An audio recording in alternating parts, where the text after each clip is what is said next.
Today we're making cheeseburger biscuits. If you're ever in the mood for a cheeseburger but you want something different, make these cheeseburger biscuits. First thing we need to do is fry up a pound of ground beef. Okay, so our meat has been browned. I have drained it.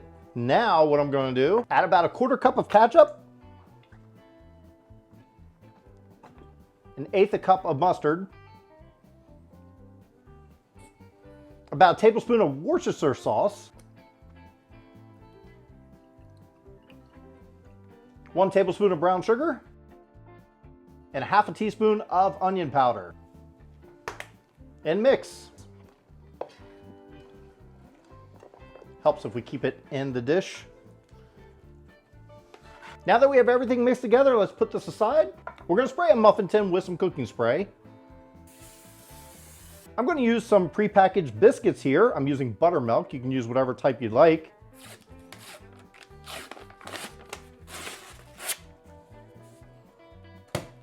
There we go.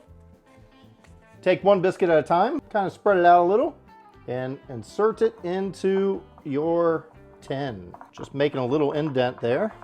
Now we're going to take a spoon and fill our biscuits with the meat mixture. Just put them in there. Now we're going to cover them with cheese.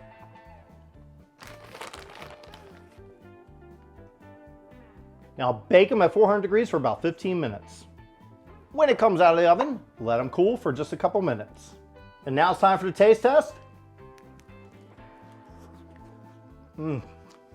Just delicious. If you enjoyed this video, make sure you hit the like button. Also hit that big red subscribe button and check out this video right here. And until then, I'll see you next time.